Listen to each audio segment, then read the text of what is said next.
BPK Insight hadir untuk mengajak kalian mengenal lebih dekat lewat cerita dan sudut pandang yang berbeda.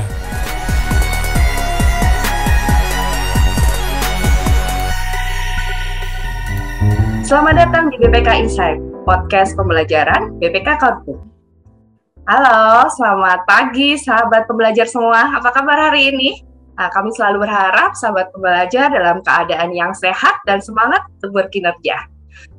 Sahabat pembelajar, pernah nggak sahabat pembelajar misalnya ingin mengakses layanan pada suatu instansi publik tertentu, tapi tidak tahu nih mesti menghubungi siapa?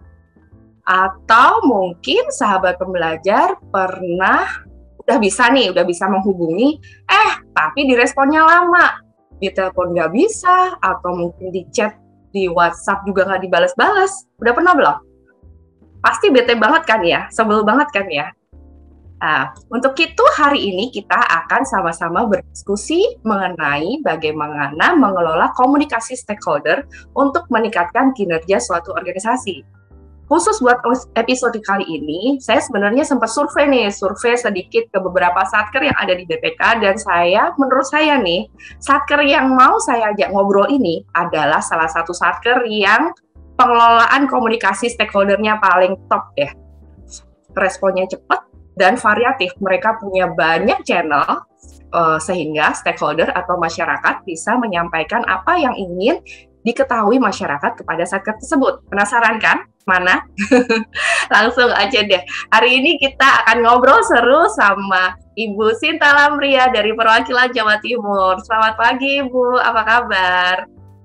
Selamat pagi, salam sehat Mbak Yun. Ini panggilnya Mbak Yun ya? Oh iya, Mbak Yun, lupa deh tadi belum kenalan. Boleh Mbak Yun, boleh. Kalau kalian cinta itu auranya aura positif gitu, selalu sumringah, selalu ceria gitu. Sehat ya Bu? Harus itu. Alhamdulillah sehat-sehat, dan sekarang yang paling penting memang kesehatan Mbak Yun. Oke, iya sih. Jatim aman ya? So far aman, masih dan baik-baik saja, dan semoga semua pegawainya sehat-sehat, mulai dari Kalan sampai teman-teman di cleaning service, dan semoga kami selalu siap untuk melayani stakeholder kami.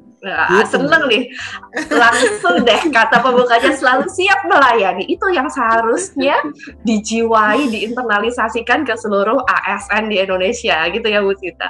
Bu Sinta balik nih ke topik tadi ya. Jadi ini sejujurnya nih Bu Sinta, sejujurnya memang saya survei beneran nih. Saya cobain semuanya nih yang Jatim punya, mulai dari WhatsApp, mulai dari apalagi ya, konten-kontennya Jatim. Saya ikutin juga Bu Sinta pernah bikin podcast Mimbar Jatim, itu kan keren banget sih ya semuanya. Podium Jatim, itu kan semuanya ada kontennya. Nah, Bu Sinta, menurut Bu Sinta, apa sih sebenarnya pentingnya kita mendengarkan atau mensosialisasikan layanan kita kepada masyarakat? Toh BPK itu sebenarnya layanannya juga nggak langsung kepada masyarakat kan ya? Jadi apa sih pentingnya kita tetap harus mendengarkan apa kata masyarakat? Kalau ditanya pentingnya, kita harus input tahu diri dulu kita itu siapa. Ya, BPK ini kan sudah jadi badan publik. Ya, badan publik berarti kita harus punya kita sudah punya keterikatan dengan publik, atau publik itu sudah jadi stakeholder kita. Bagaimana kita bisa memenuhi apa keinginan mereka kalau kita tidak terlebih dahulu mendengarkan mereka? Dan bagaimana kita bisa mendengarkan mereka kalau kita tidak sediakan wadahnya? Dan bagaimana kita bisa menyediakan wadahnya kalau kita sendiri tidak mencari dan menggali inovasi apa sih yang harus kita sediakan gitu. Supaya apa? Ini zamannya zaman teknologi kan gitu Mbak. Jadi kalau ditanya apa sih pentingnya? Iya, sebenarnya bukan ke apa sih pentingnya, tetapi itu sudah kepentingan masyarakat atau kepentingan publik, itu sudah justru jadi kebutuhan kita. Wah, ini menarik nih. Dikunci bentar, Bu. Kebutuhan masyarakat, keinginan masyarakat adalah kebutuhan kita, gitu ya. Jadi benar-benar kita fokusnya sekarang udah ke outward looking gitu ya. Apa yang dimauin masyarakat itu yang seharusnya kita prioritaskan, begitu Bu Sinta ya? Iya betul. Kita anggap saja kita punya etalase nih, ya nggak? Kita punya etalase e-profile book, WhatsApp, atau untuk yang lain-lain misalnya ini kita mau datang ke toko, kita perlu sesuatu, kita datang ke toko itu.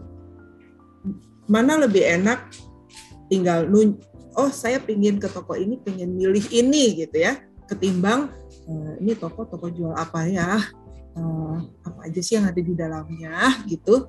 Nah, mana lebih enak buat kita sebagai pelanggan? Oh ternyata di etalasenya udah ada ini zaman teknologi, tinggal pencet, dapat deh informasinya gitu. Gitu Mbak Yun. Iya, menarik sih nih Bu.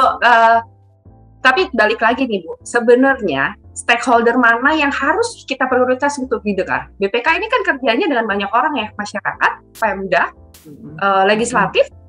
Pendapat siapa nih atau masukan siapa yang harus kita prioritaskan untuk kita penuhi kebutuhannya Bu Sinta, menurut Bu Sinta?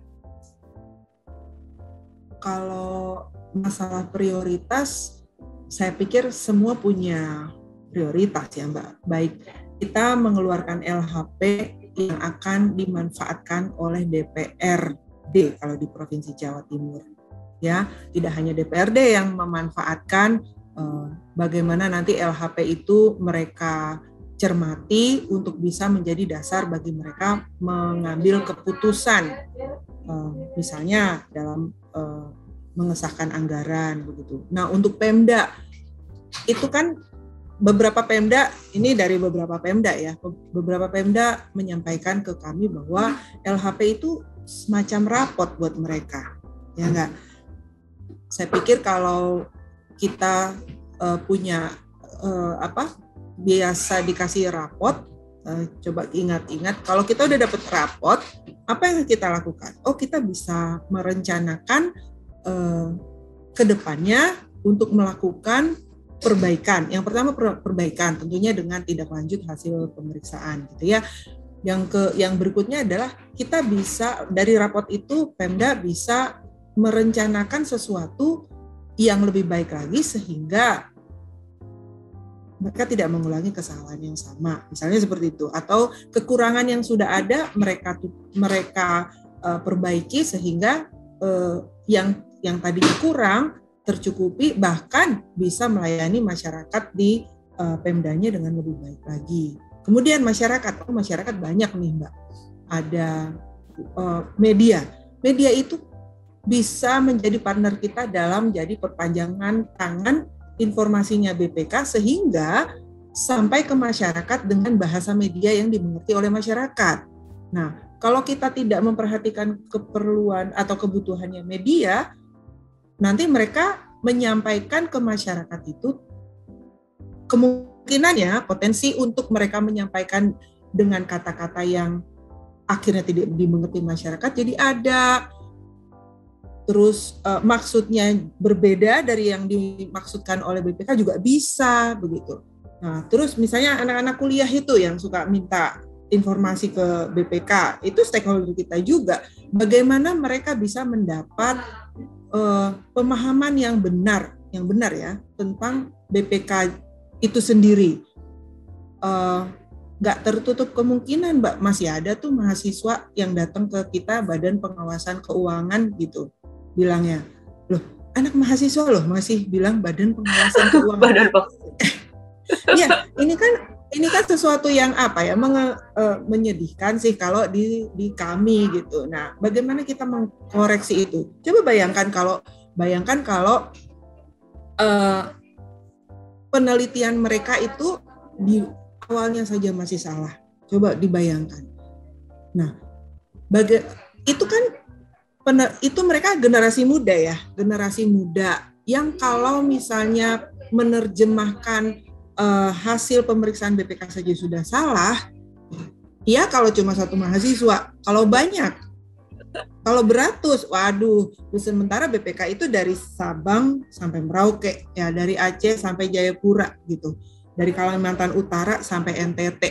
Bisa bayangkan nggak kalau kita nggak serius menangani mahasiswa itu, atau LSM yang LSM banyak juga loh yang di Jawa Timur itu berperan baik gitu.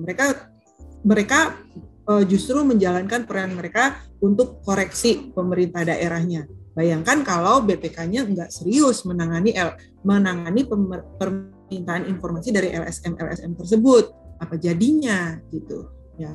Kalau menurut saya sih ya, kita hukumnya tuh wajib berkontribusi yang terbaik buat masyarakat. Jadi kalau ditanya prioritas, semuanya punya mereka saling link, Mbak Yun.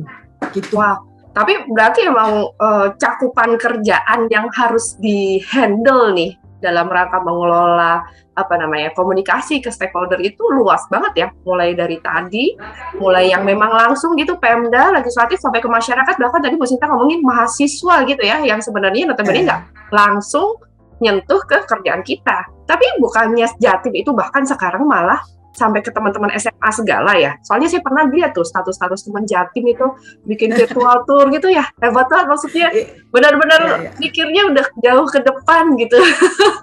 Ya, tapi memang sebatas masih dari SMA ya Mbak. Kami kan punya inovasi namanya virtual company visit gitu. Jadi anak-anak SMA ini kan anak-anak yang lagi nyari jati diri nih. Ya, nah kami juga targeting ke situ. Kalau kita bisa mensosialisasikan apa itu BPK, apa itu BPK Jatim ke anak-anak di masa-masa SMA, itu siapa tahu nih mereka terinspirasi untuk menjadi auditor satu saat. Karena coba deh kalau anak-anak kecil kita tanyain mau jadi apa, kayaknya saya belum pernah tuh dengar anak SMP, saya mau jadi auditor, karena mereka nggak ngerti audit itu apa, belum. Tapi kalau anak SMA yang mungkin waktu kecilnya mau jadi dokter gitu ya, jadi pengacara, jadi pengusaha, begitu ketambahan informasi tentang BPK, mereka mungkin cakrawalanya makin terbuka sehingga mereka punya keinginan, mendapatkan inspirasi, dapat insight gitu ya. Oh, ternyata ada profesi menjadi auditor adalah profesi yang sungguh menarik gitu. Apalagi kalau jadi auditornya negara gitu. Siapa tahu dari situ makin kualitas auditor-auditor kita di masa yang akan datang kan beda Mbak. Auditor yang karena saya adalah produk yang masuk BPK tanpa tahu BPK itu apa.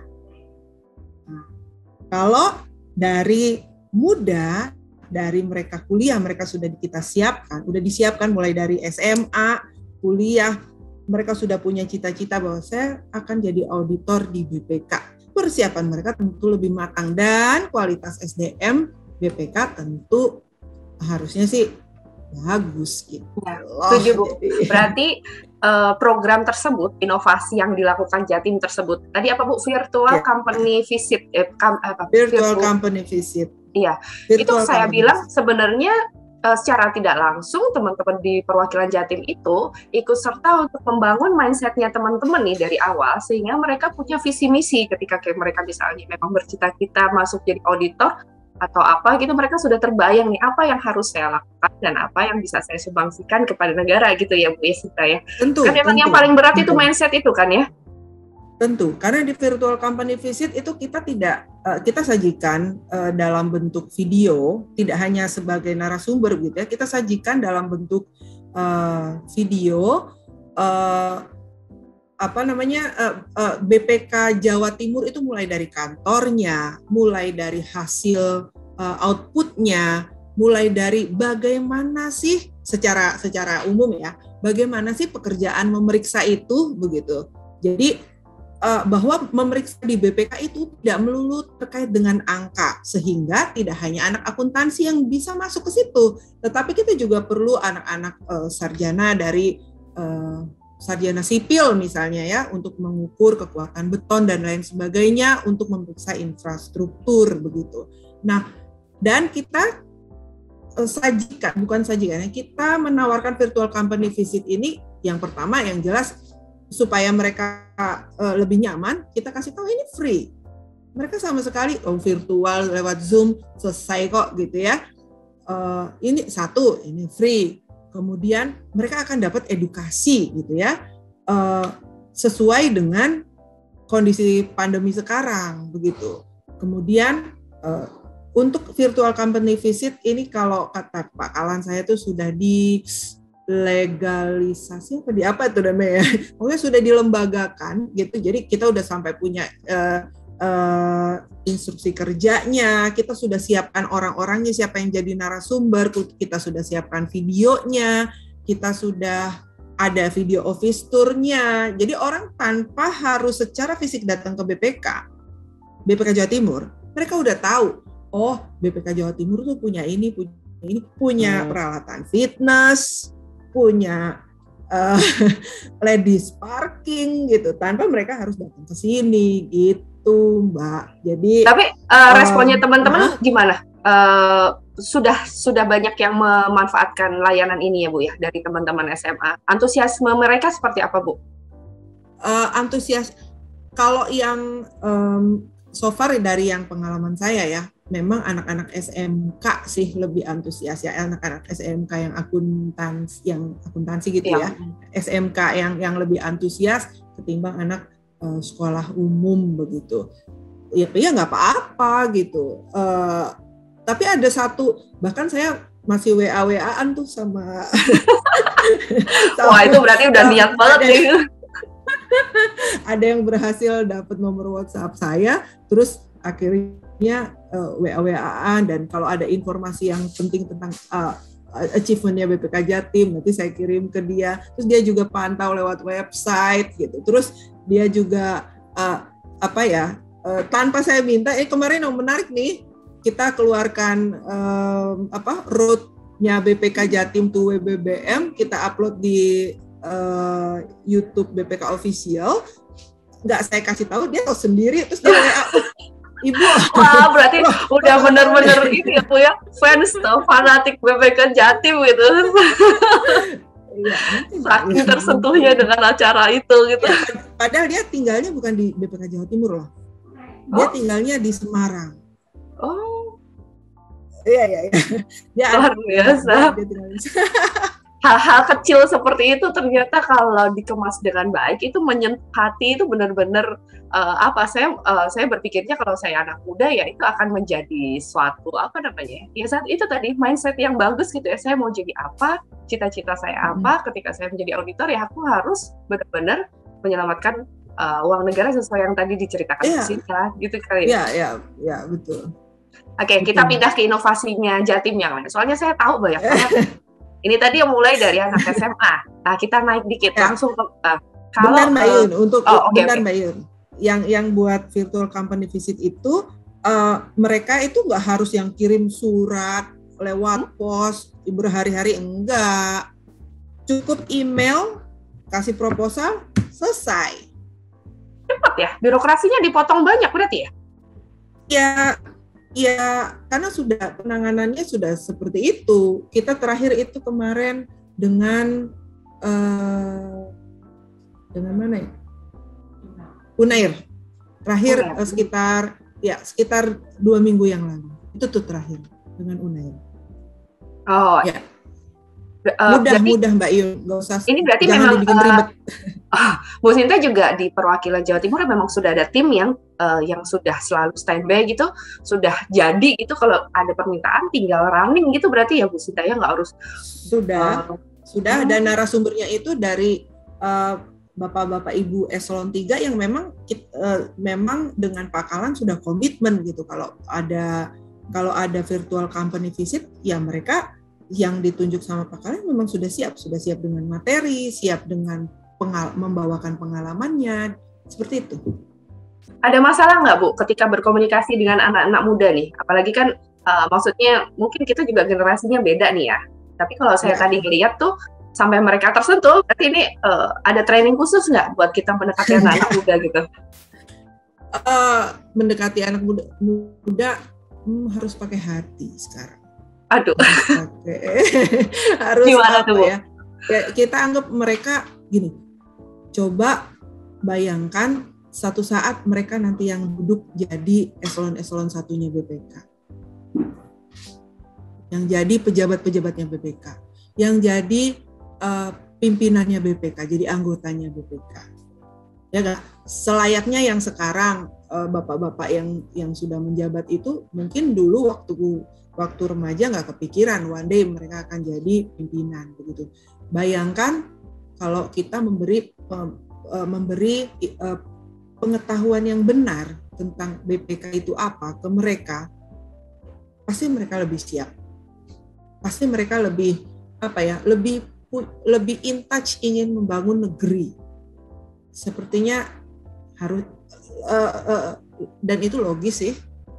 Bagaimana dan kita membayangkan jadi mereka gitu, anak SMA yang masih punya yang dalam masa transisi ke kedewasaannya, lalu anak kuliah yang punya yang menggebu-gebu, habis ini saya mau kerja apa? Kalau kita beri bekal, membekali mereka dengan pengetahuan yang benar tentang BPK, bahwa di BPK itu punya begitu beragam pekerjaan yang mereka bisa ambil untuk membangun negeri mereka, pasti keren. Iya. Mereka yang keren, bukan kita. Tapi memang akhirnya saya suka nih, kita jadi merasa, maksudnya sebenarnya saya nggak punya kepikiran sampai ke sana ya, bahwa sebenarnya kita juga punya tanggung jawab untuk mempersiapkan generasi muda kita untuk penerusnya BPK ini. Kalau saya jujur ini insight baru juga nih Bu Sita buat saya gitu, bahwa kita juga punya tanggung jawab buat itu gitu.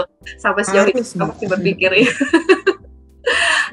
Harus. Saya pindah ke inovasinya Jatim selanjutnya. Soalnya saya tahu Jatim ini punya banyak banget. Kalau tadi mulai dari anak mudanya, didekati dengan company visit, sekarang virtual ya.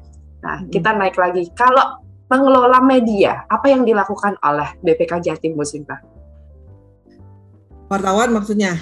Iya, wartawan, LSM itu kan biasanya yang kan Ibu ya. Apalagi Jatim gitu loh. Boneknya.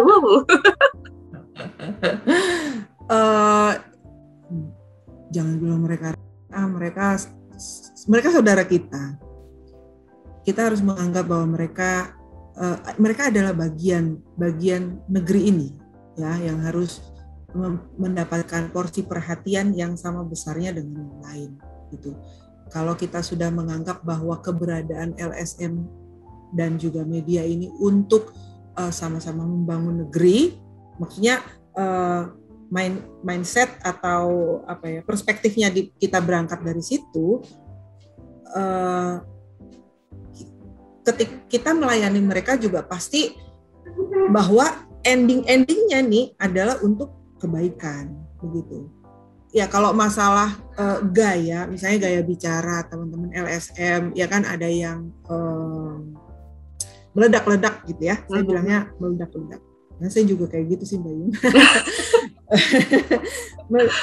Itu kan hanya gaya, ya. Yang kita perlu perhatikan adalah esensinya. Esensi kenapa mereka sampai datang ke BPK, minta, dan kita layani mereka loh Mbak. Kita buka forum, ya, forum dengan teman-teman LSM, dengan teman-teman media. Ketika mereka bilang dengan gaya mereka kami mau ketemu sama BPK Jatim, gitu ya. Saya harus ketemu sama kepala perwakilannya. Kita tanya dulu ini esensinya apa. Kalau cuma mau ketemu, lihat wajahnya di Google banyak tuh foto pakalan saya kan gitu. Nah, kalau esensinya apa dulu? Akhirnya mereka membawa informasi, ya. Percaya nggak Mbak Yun? Informasi. Saya kasih tahu salah satu pengalaman kami dengan salah satu LSM yang cukup kuat gitu di Jawa Timur adalah bahwa informasi dari mereka itu akhirnya akan kami gunakan untuk pemeriksaan berikutnya. Dan kami serius dengan itu, dan BPK Jatim serius untuk itu, gitu. Bahkan ada ini pengalaman lagi ya, tanpa harus menyebutkan kasusnya apa. Ada satu kasus yang waktu di pemeriksaan interim itu masuk gitu ya, dari LSM ini masuk bahwa ada kasus di sini. Tadinya ya itu tidak masuk ke bahan sampling kami. Dan akhirnya di pemeriksaan rinci jadi masuk. Dan akhirnya ternyata kita justru terbantu lewat masukan dari LSM tersebut. Nah, gimana kalau kita tadi ke pertanyaan pertamanya Mbak Iyun, bahwa apa sih pentingnya? Nah itu penting tuh di situ. Jadi semua ada linkage-nya ya, ada hubungannya. Kayak gitu Mbak.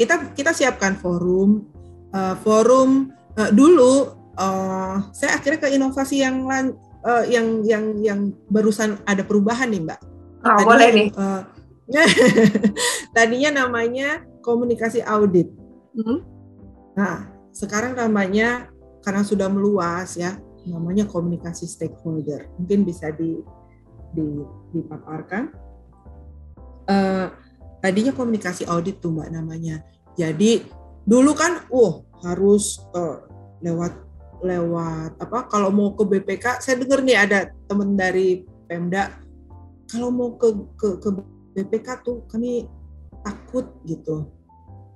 Tapi sekarang dengan adanya ini, enggak tuh, mereka kayak bahwa BPK itu berkontribusi terhadap kemajuan mereka lewat hal-hal seperti ini, komunikasi stakeholder. Nah ini bagaimana pimpinan DPRD, kepala daerah, atau stakeholder lain seperti yang saya bilang tadi, LSM gitu ya, kami layani, ada standarnya.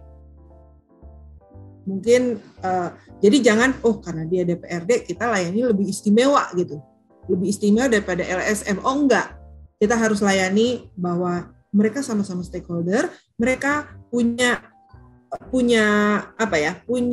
keinginan yang sama untuk memajukan negeri, dan mereka harus kita layani sebaik mungkin. Nah, kita punya instruksi kerja juga buat ini, termasuk juga buat teman-teman kita yang di APH kalau mau menggali lebih dalam tentang hasil-hasil temuan kita. Nah, ini medianya komunikasi stakeholder, begitu ya. Jadi bagaimana ini Pak Kala nih inisiatornya ya.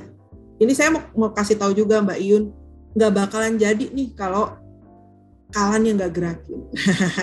Jadi memang harus ada komitmen dari kepala unit kerjanya gitu. Jadi ini untuk menghindari, ini banyak nih komunikasi stakeholder ini untuk menghindari apa Mbak? Banyak sekali yang keuntungannya, yaitu kalau ada Pemda atau DPRD yang mau datang ke BPK untuk tindak lanjut gitu ya, udah nggak person to person lagi.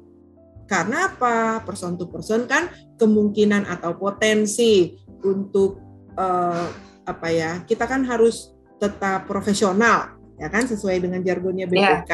Nah, untuk menjaga profesionalisme kita, untuk menjaga independensi kita, ya kita punya tim khusus untuk komunikasi stakeholder ini gitu. Jadi udah nggak bisa lagi nih kita nih person to person. Nah, itu kan untuk menjaga kita juga dari hal-hal yang tidak kita inginkan. Ya nggak Mbak Yun?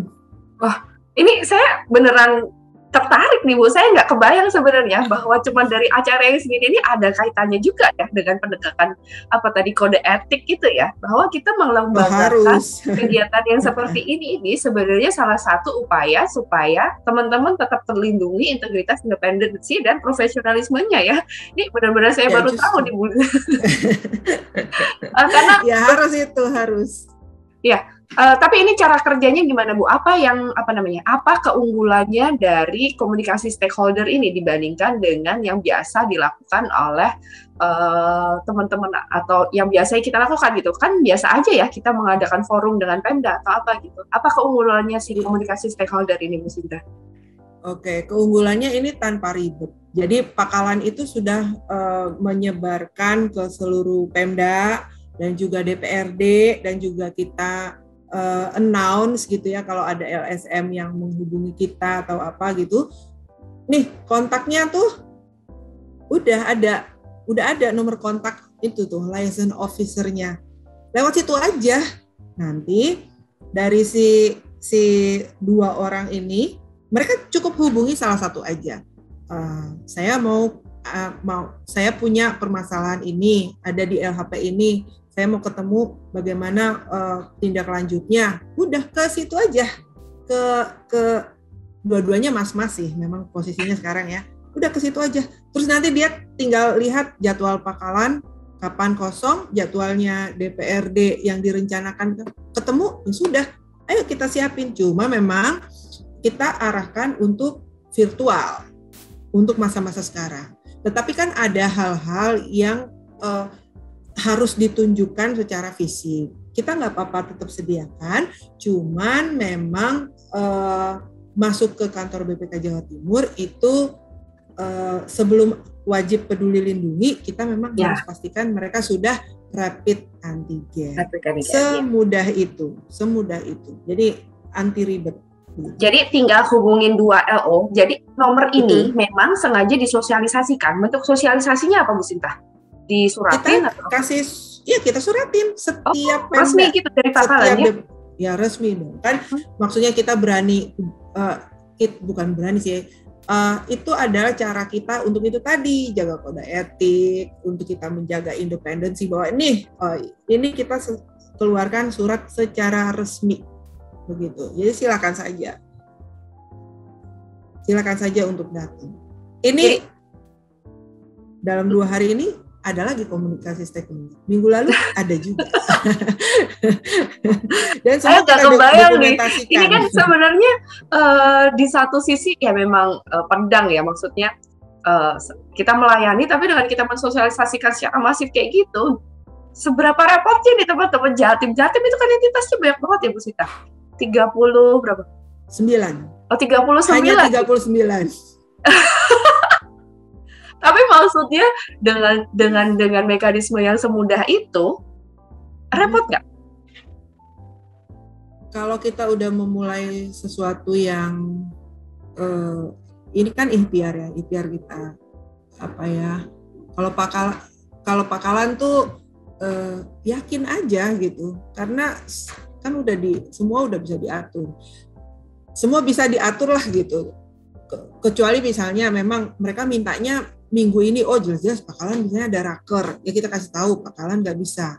Kalau memang mereka injury time untuk memutuskan, misalnya teman-teman DPRD gitu ya, kita harus memutuskan tenggat waktunya cepat. Ya nanti ada tim khusus gitu. Memang nggak melulu harus pakalan yang ada di situ ya. Kan ada yang bisa mewakili beliau begitu. Tapi intinya bagaimana mereka teman-teman stakeholder ini bisa mendapatkan jawaban yang enggak ngambang. Kira-kira seperti itu. Jadi balik-balik tadi ya Bu ya. Ketika berani memulai ya memang itu harus kita lakukan. Lagi-lagi komitmen si pimpinan itu akhirnya sangat berpengaruh ke keberlangsungan kegiatan-kegiatan tadi itu ya. Betul sekali. Nah ini flyer pelaksanaan kunjungan ke kantor BPK Jawa Timur ini kami sebarkan ke seluruh Pemda, ke seluruh DPRD, ke LSM yang kita ketahui, media yang kita kenal, kemudian kita macam di grup gitu ya. Terus udah gitu di website juga, kemudian di mana-mana kita informasikan hal ini gitu. Iya, keren. Bu Sinta, saya mau nanya lagi nih, teman-teman sendiri nih, teman-teman ini kan pakalan oke, sosialisasi oke gitu maksudnya. Teman-teman siap nggak sih diajakin kayak gitu Bu? Maksudnya ini kan ya mau nggak mau mereka harus meluangkan waktu, harus upgrade pengetahuan gitu. Teman-teman sendiri responnya gimana nih di perwakilan Jatim nih? Kira-kira nih Mbak Yun, kalau Pak Kalannya udah kasih contoh, kira-kira yang di bawahnya bakalan ini nggak, mendem nggak? Enggak. Ya. Kalannya udah jadi contoh, Terus mau gimana dong? Berarti role model itu tetap ya Bu ya. Mau nggak mau, pimpinan harus menjadi role model, harus jadi agen perubahan, sehingga teman-teman juga antusias untuk berubah, memberikan pelayanan yang lebih baik gitu ya. Kawan itu adalah tempat kita bertanya. Misalnya, kawan saya sih nggak pernah menjawab itu. Coba misalnya ada kawan yang nanya, harusnya gimana gitu kan? Kalau ada gimana? Nah, cuman ya kalau kayak gitu gimana? Kan kita bingung ya. Nah, decision maker-nya siapa? Pakalan kan. Nah, cuman ya itu akhirnya membuat budaya kerja yang gini loh Mbak. Karena Pakalnya udah jadi role model, udah jadi contoh ya. Beliau udah jadi contoh gitu. Sehingga ketika kita merasa bahwa ini adalah satu, misalnya kita punya permasalahan dan masalah ini kita sudah bisa memikirkan bahwa ini sebenarnya cukup kok di saya, gitu ya. Nanti kalau misalnya agak sulit untuk menjawabnya, baru saya biasanya tanya ke asetlan saya, begitu. Ada sometimes keputusan yang lewat jawaban Pak Kasetlan saya, kita udah running Mbak. Kalau memang saya mentok gitu ya. Tapi kadang Pak Kasetlan juga bisa bilang, ayo, nah ini Kasetlan saya nih gini, ayo kita sama-sama ke Kalan untuk informasi. Artinya Kasetlan saya pun tak membiarkan, gitu. Karena sudah merasa bahwa ini masalah bersama nih, gitu. Berarti ya, gitu ya Mbak Yuni ya, kalau akhirnya menjadi budaya ya, dari role model apa yang dicontohkan, karena kita setiap hari melihat praktek-praktek terbaik yang dicontohkan oleh para pimpinan kita, akhirnya mau nggak mau kita juga malu kalau kita malas-malesan gitu kan ya, orang bos aku aja kayak gitu, makanya aku juga harus mendukung gitu. Toh saya setuju sih Bu, karena menurut saya salah satu kepuasan kerja itu adalah ketika kita bisa menjadi berharga atau kita menjadi memberikan makna gitu kepada masyarakat gitu. Ya. Oke. Baik. Ngapain jauh-jauh ninggalin rumah kalau bukan yang terbaik sih yang kita kasih. Iya. Harus menjadi sesuatu, harus menjadi berarti lewat hal-hal kecil kita bisa menjadi berarti. Luar biasa. Nah, Bu Sinta, saya pindah lagi ke inovasinya Jatim nih. Karena Jatim ini banyak banget sih. Memang saya sengaja survei. Yang menurut saya juara juga di Jatim itu adalah gimana Jatim handle WhatsApp pengaduan. Nih, beneran Bu Sinta. Jadi saya sempat nih coba WhatsApp di berbagai. Pertama gini, tidak banyak instansi publik yang berani nyediain layanan WhatsApp, apalagi di BPK. Hitungan jari lah, ya. Pertama itu WhatsApp, karena sekali kita pakai WhatsApp, berarti lo harus siap dapat WhatsApp itu kapan pun, anytime gitu kan ya. Nggak bisa kita cuekin gitu aja. Yang kedua, emang responsivitas dari si pengelola WhatsApp ini. Lah, Jatim ini, sorry ya Bu Sinta, aku sengaja nih cek soalnya. mulai nanya yang serius sampai nanya yang ngasal, itu menurut aku jawabannya smooth dan cepat nih. Itu juga keren banget. Tapi Bu Sinta boleh cerita dulu dong, ini WhatsApp pengaduan ini latar belakangnya apa? Kenapa pilih WhatsApp? Terus tantangannya gimana nih ngelola WhatsApp Bu Sinta? Oke, wah harus cerita dari zaman dulu ya. Itu WhatsApp pandemi loh. Ya, setelah pandemi. Jadi waktu pandemi itu kita ngikutin arahan pusat, PIK harus close secara fisik, ya kan? Bahkan sampai sekarang PIK kita secara fisik itu close. Yang tersedia itu hanya IPPID dan email. Surat pun kalau misalnya lewat pos lama begitu. Kemudian kita pikirkan lagi bagaimana ya kita bisa melayani masyarakat dengan lebih luas lagi gitu. Ini sudah. Apalagi? Oh ya sudah. Memang akhirnya ada keidean WhatsApp. Tapi itu mempersiapkan mentalnya enggak sebentar dua bentar Mbak Yum. Mempersiapkan mental untuk WhatsApp itu satu cukup lama, yang kedua balik-balik lagi ya, ini dukungan kepala perwakilan. Jadi kepala perwakilan yang apa? Begitu kita bilang, Pak, ini ada kanal baru WhatsApp, gimana kalau kita coba? Dan nggak bisa coba-coba, enggak. Jadi waktu mau coba pun kita perlu dengan trial and error. Kalau ini ada orang nanyanya tentang ini, apa yang harus kita jawab? Nah, itu kita siapin sebelum launching WhatsApp-nya. Begitu ya. Nah, ini ya ini fokusnya ini lagi nih. Fokusnya adalah kita punya budaya kerja, ada slogan pelayanan, dan kita analisa SWOT-nya, Mbak. Waktu belum mulai WhatsApp itu, bahwa ini adalah salah satu inovasi yang kalau kita sudah ambil, kita harus komit di situ.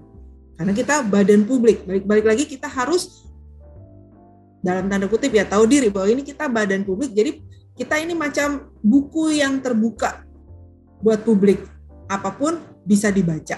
Nah, jadi kita ada ini ya, ada masa-masa kita trial. Karena ternyata memang pada kenyataannya nih Mbak,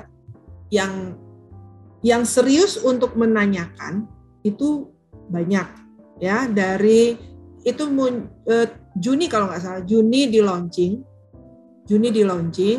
kemudian sampai sekarang Mbak itu ada sekitar 700-an WhatsApp.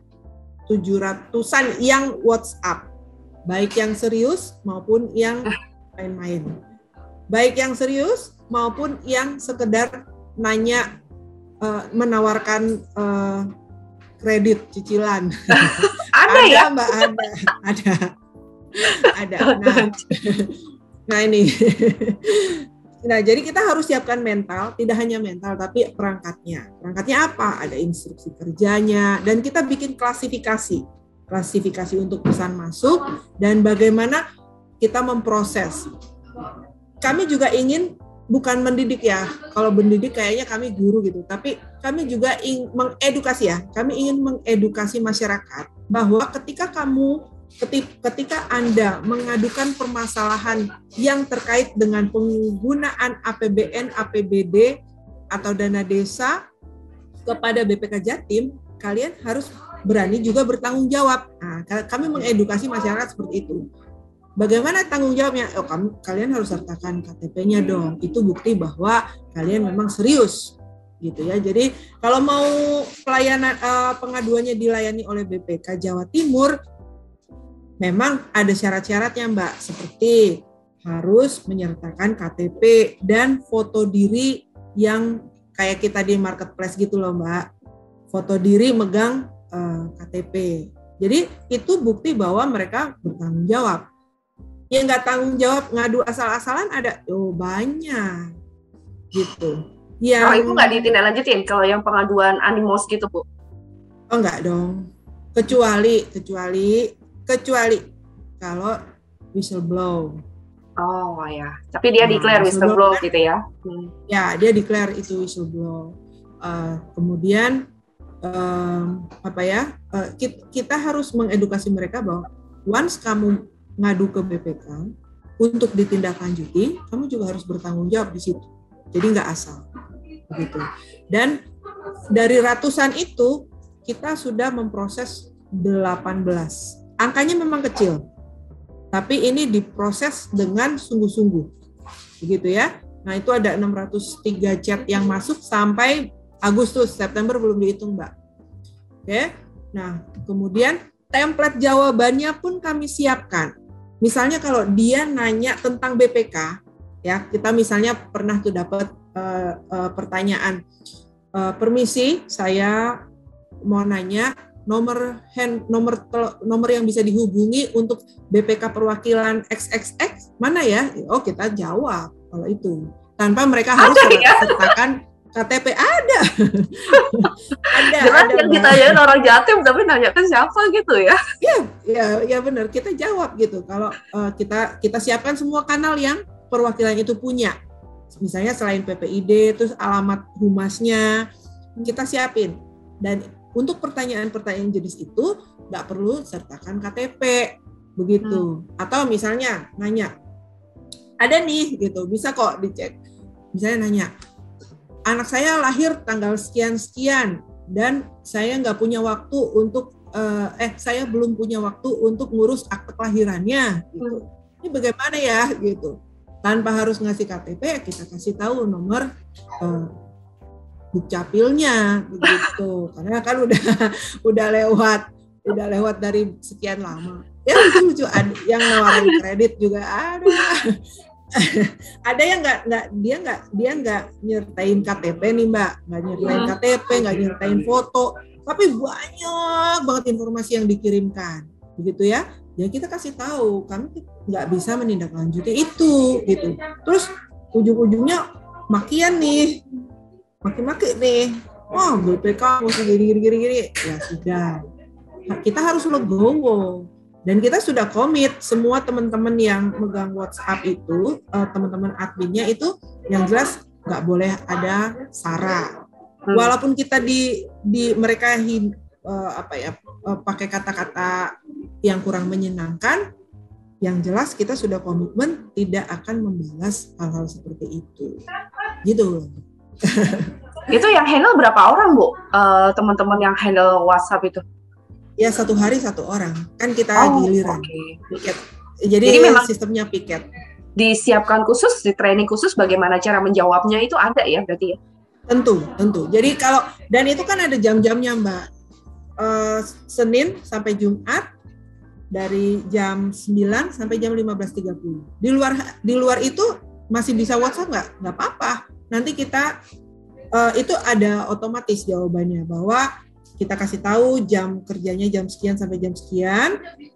Besoknya akan kita hubungi yang WhatsApp yang masuk di luar jam operasional. Oke, ya. Bu, saya tertarik tadi nih, ada angka 18 yang akhirnya ditindaklanjutin. Maksudnya saya setuju nih, bukan angka sedikit banyaknya, tapi membuka channel supaya masyarakat untuk bisa ikut mengawasi pelaksanaan pengelolaan tanggung jawab keuangan negara daerah itu kan juga maksudnya luar biasa. Maksudnya ketika saya masyarakat, saya dikasih channel gitu, saya akan ngerasa oke, ada toh caranya. Ketika saya ngelihat sesuatu yang salah itu saya dilaporkan gitu.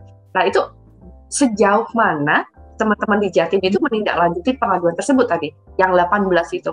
Apa memang sampai ke pemeriksaan atau apa gitu?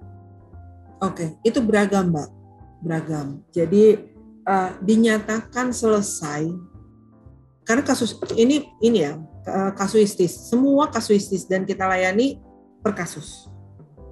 Ya, ada misalnya yang satu contoh yang tadi saya sampaikan itu lewat WhatsApp Mbak. Waktu WhatsApp itu datang, kondisi masih pemeriksaan internal, ya. Kondisinya masih pemeriksaan interim. Oke, kemudian kita sampaikan ini di close aja, minta tolong. Yang ini di close aja.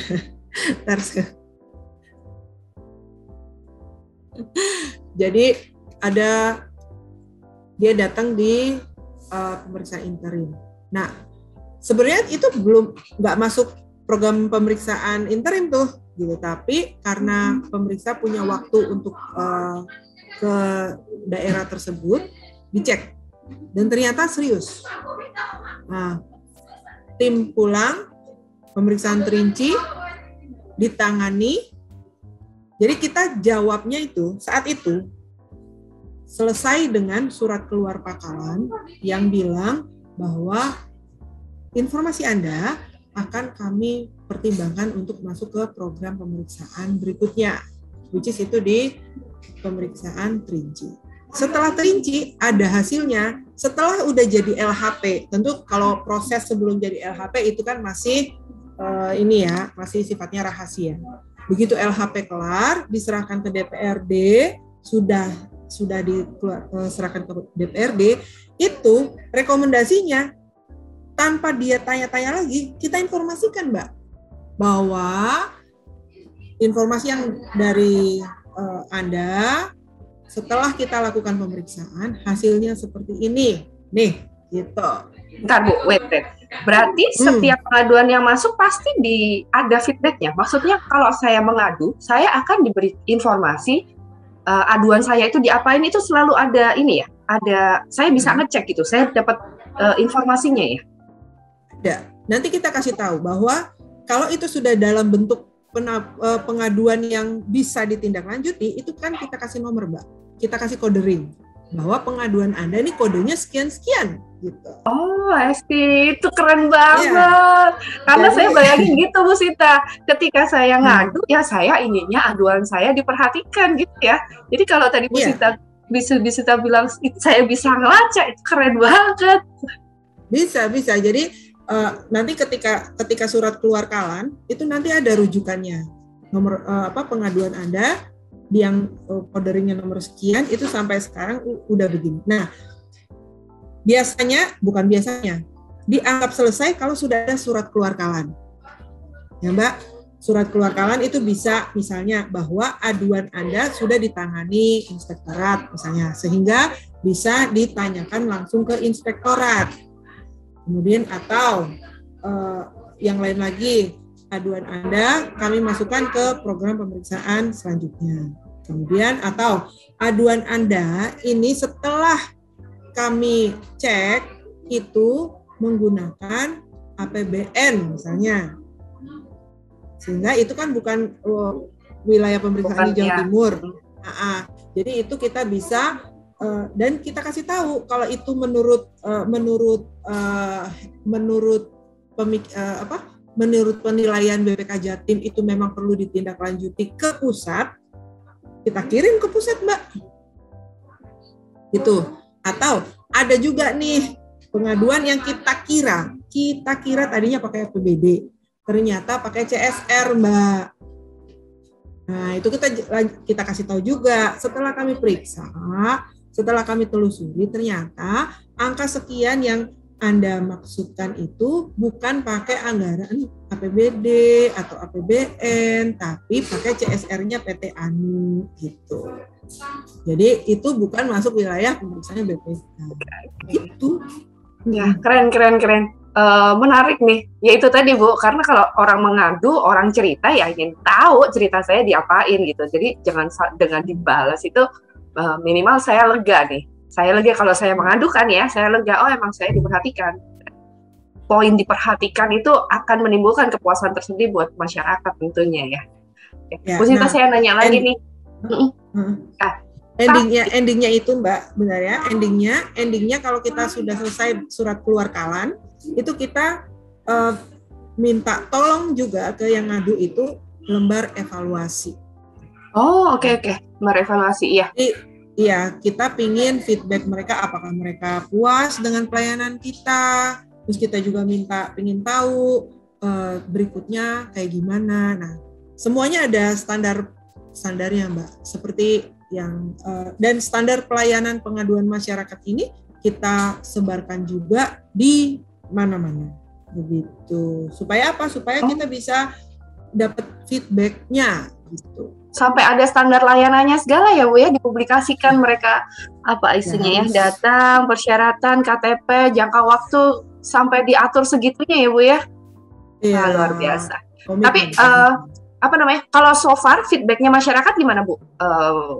Dengan layanan yang diberikan WhatsApp pengaduan ini? Yang jelas kita memang nggak bisa memuaskan semua pihak. Itu harus kita sadari ya, bahwa sebaik apapun kita melayani mereka, tentu saja bagi pihak-pihak yang sepertinya tidak ada jawaban, itu menurut mereka tidak terpuaskan. Tetapi kami nggak sedikit juga saudara-saudara yang WhatsApp ke kami itu ketika kami minta evaluasi, mereka mengapresiasi bahwa ini adalah langkah baru BPK yang akhirnya juga membuka cakrawala mereka bahwa ternyata BPK bisa kok diajak komunikasi. Tidak semenyeramkan yang dikira. Ya balik lagi. BPK adalah partner, sahabat gitu kali ya. Ya. Oh, tapi mungkin suatu saat kita perlu bikin ini kali ya. ya gitu, kalau BPK Korpu punya sahabat pembelajar, mungkin nanti suatu saat kita punya sahabat BPK Jatim gitu kali ya. Yang memang kita menganggap itu partner, teman, menganggap BPK sahabat dalam pengelolaan keuangan negara atau daerah gitu. Benar. Ya, Bu, ya, tapi dengan segala inovasi yang dilakukan, ini sebenarnya idenya dari mana sih, Bu? Ini kan maksudnya semua stakeholder didekati dengan cara-cara yang berbeda nih. Idenya ini biasanya brainstormingnya bagaimana? Dari siapa yang mau eksekusi prosesnya gitu?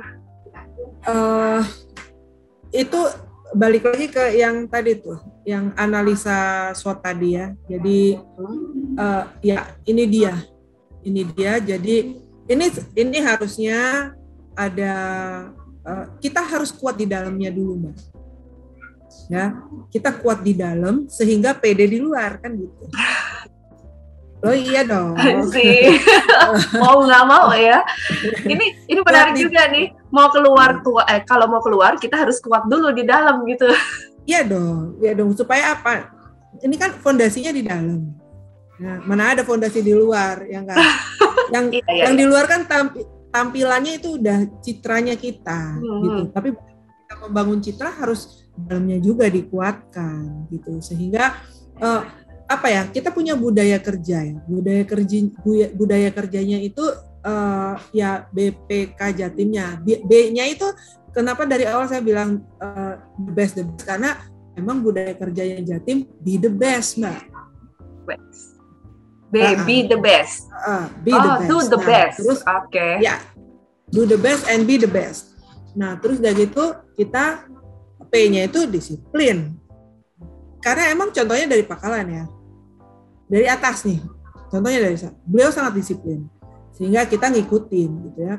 Males-malesan ketinggalan, Mbak. Ibarat beliau naik kita naik sebut merek, sorry. Sorry. Intinya yang masih gencar gitu ya. Gitu. Gak boleh kalau nggak mau ketinggalan. Nah, ini tadinya kita tuh work hard, Mbak. Work hard. Kemudian begitu Pak Tortama, ini Pak Tortama aja bukan sampai ikut-ikutan, tapi beliau perhatian. Jadi bilang jangan work. Waktu itu ngomong ke Pakalan, jangan work hard, Pakalan. Kalau work hard itu kan pakai otot. Ini work smart. Gitu. Jadi kita work smart. Ya. Nah, kita udah kerja mati-matian tapi tetap harus enjoy. Dan kita juga balik-balik lagi, kita nggak bisa jadi siapa-siapa kalau kita nggak teamwork. Dan kita juga, kalau kita udah teamwork, kita tuh harus respect. Kita harus saling menghormati satu dengan yang lain. Nggak bisa tuh kita mengunggulkan diri sendiri. Kita nggak akan jadi diri kita seperti sekarang ini kalau kita nggak didukung oleh lingkungan kerja yang mendukung. Kemudian kalau ada masalah, yaitu Pakalan kasih contoh, nggak usah nyerah, biasa aja. Jadi kalau ada masalah, gimana, begitu diuraikan, oke, begini kan gitu. Oke. Nah, dan kalau kita sudah berhasil achieve ini itu, ingat balik lagi eling, stay humble. Kira-kira seperti itu. Nah, ini macam lingkaran dan satu kesatuan. Nggak bisa dipisah-pisahin. Ya, kita ngapain enjoy kalau teman kita nggak enjoy, nggak sih? Oke, nah terus ke pelayanan deh, ke slogan pelayanan kita. Slogan pelayanan kita itu mantap, ya. Mantap itu ya ini, melayani dengan prima. Melayani itu jangan setengah-setengah. Ya, kalau kamu nggak bisa ngasih, kalau kamu ngasihnya cuma setengah, orang nggak bisa dapat manfaat yang maksimal, kenapa tidak ngasih yang terbaik kan gitu. Nah, terus kita kalau dalam pelayanan itu kita harus kasih yang akurat gitu, jangan yang asal. Nah, gimana mereka bisa berinteraksi dengan kita harus kasih kondisi yang nyaman gitu. Kita harus bisa memastikan, khususnya WhatsApp ya Mbak, khususnya WhatsApp itu kita kasih jaminan ke mereka bahwa data pribadi Anda itu sifatnya rahasia di kami dan tidak akan bisa keluar. Dan memang sampai sekarang kita komitmen, satupun data pribadi pengadu kami tidak ada yang keluar gitu. Kemudian kita kasih tahu juga mereka, ini nggak ribet, nggak pakai biaya, Rp0, itu namanya transparan. Bisa dicek ke 18 orang yang kita WA gitu ya. Yang pengaduannya udah ditindaklanjutin tadi ya Bu ya. Ya, Rp0 kok gitu. Nah, kita juga harus kan NKRI itu, jadi nggak ada sara-saraan. Kita harus adil. Kita nggak ngelihat dia tuh siapa, punya pengaruh apa, nggak, sama aja gitu. Sama aja perlakuan kita. Dan, nah ini tadi itu paripurna, lengkap, tuntas, terstandar, dan harus BPK banget. IIP. Menjunjung IIP ya. Yang terakhir itu pasti harus di-highlight. Lagi-lagi IIP tetap harus selalu di hati. Nah, dengan budaya kerja dan pelayanan yang udah terpatri seperti ini, Mbak. Kalau tadi Mbak Yun tanya gimana sih bisa ada inovasi seperti itu? Ini macam ini loh, macam otomatis gitu. Otomatis nggak usah disuruh-suruh. Kalau di pikiran kita, di benak kita, kenapa nggak bikin begini aja ya? Gitu. Itu burst sendiri, keluar sendiri gitu, tanpa harus ayo dong, nggak usah digituin lagi. Gitu. Nah, itu dia, inovasi itu kan akhirnya memunculkan komunikasi yang efektif karena kita ada feedback gitu ya. Nah, berharap sih di muaranya itu kepuasan pelayanan publik gitu, dan semoga begitu. Oke deh, ini tapi kayaknya kalau ngomongin Jatim ini inovasinya dan yang terjadi di Jatim, saya bisa seharian ini Bu Sinta nih. Tapi seperti ini memang waktu juga yang harus memisahkan kita. Harusnya nanti kita bikin seri A, B, seri 1, 2, 3 nih buat ngobrol. Tapi ada satu lagi loh. Gimana? Satu lagi nih yang ada satu lagi yang boleh deh, boleh. Menurut saya satu lagi ya, e-profile book. Oke. E-profile book. Oh iya, itu keren banget. Bisa langsung tinggal klik keluar semua. Ya, e-profile book itu awalnya gini loh Mbak, kan kita biasanya cetak toh, ya kan? Kita biasanya nyetak buku profil, ya kan? Kalau nyetak harga cetak melambung tinggi, apa yang harus bagaimana? Kita nggak ada anggaran ya kalau bisa untuk yang hal-hal esensial karena sekarang udah refocusing untuk COVID. Yaudah, apa nih yang berikutnya? Ya sudah, kita pikir gimana kalau kita bikin elektronik aja deh. Elektronik, tapi harus terkonsep. Ini e-profile book tahun 2020 ini kan yang perdana Mbak. Ini kita masih mencari-cari. Tetapi setelah kita evaluasi, tahu nggak Mbak Yun, untuk tema tahun 2022 nanti kita udah punya. Kalau tahun 2000, betul. Tahun 2020 ini masih meraba-raba. Ini tentang BPK Jatim, bagaimana BPK Jatim mencoba berinteraksi dengan pandemi, gitu ya. Nah, tahun 2021 untuk yang kita terbitkan tahun depan, edisi benar-benar pandemi. Kenapa? Karena kita itu sudah kehilangan 3 orang sahabat-sahabat terbaik kami di BPK Jatim ya, termasuk keluarga. Kalau keluarganya tuh masih lebih banyak lagi. Dan Jawa Timur itu termasuk yang, bukan termasuk sih, kami cukup berduka lah di bulan-bulan pandemi. Nah, temanya ini tahun ini harusnya sih rahasia, tapi untuk podcast ini siapa tahu gitu ya. Kami ingin ngasih tahu bahwa untuk mengerjakan satu proyek kita tuh harus serius, ya. Bagaimana kita bikin videonya, bagaimana kita bagaimana BPK berkontribusi. Kalau selama ini orang takut kedatangan BPK, ya enggak? Karena meriksa gitu. Kami ingin menyajikan BPK dalam bentuk lain, bahwa selain kami meriksa, kami pun harus kami meniatkan diri kami untuk berkontribusi untuk pembangunan masyarakat daerah tersebut. Jadi kami ambil profil beberapa, karena kami punya 4 SAP, masing-masing itu kami pilih 1 Pemda dari masing-masing SAP, dan kami gali potensi-potensinya dia seperti apa. Dan kami juga ingin tahu seberapa jauh BPK Jatim berkontribusi terhadap pembangunan masyarakat tersebut. Nah, jadi untuk tahun ini kita tuh kayak mau bikin dari gelap ke terang. Karena kita kan ingin pandemi ini berakhir toh. Walaupun kami di awal berduka, ya, tapi kami menuju yang satu pencerahan. Nah, Dan biar nggak diplagiatin orang, di sini saya mau kasih tahu, untuk yang tahun depan kan sudah punya temanya. Bahwa tema yang berikutnya di tahun 2022 itu ada tentang masa depan Jawa Timur. Jadi kami di tahun besok kami mau fokus ke wawancara anak-anak di sana, sehingga apa sih harapan mereka terhadap daerah mereka sendiri. Luar biasa. Ya harus serius Mbak, garap sesuatu. Saya sampai merinding nih denger semangatnya Jatim. Sahabat pembelajar, Bu Sinta, sahabat pembelajar mesti wajib untuk lihat e-profile booknya BPK Jatim. Sumpah ini keren banget, selalu direkomendasi. Soalnya itu kontennya, saya udah lihat sendiri ya, kontennya itu nggak bosenin, karena nanti ada video-videonya juga kan ya Bu Sinta ya, diklik nanti video, gambar gitu, jadi menarik, enteng dan menarik untuk dibaca dan dipahami. Kita bisa ngelihatnya di mana nih Bu, e-profile book BPK Jatim nih?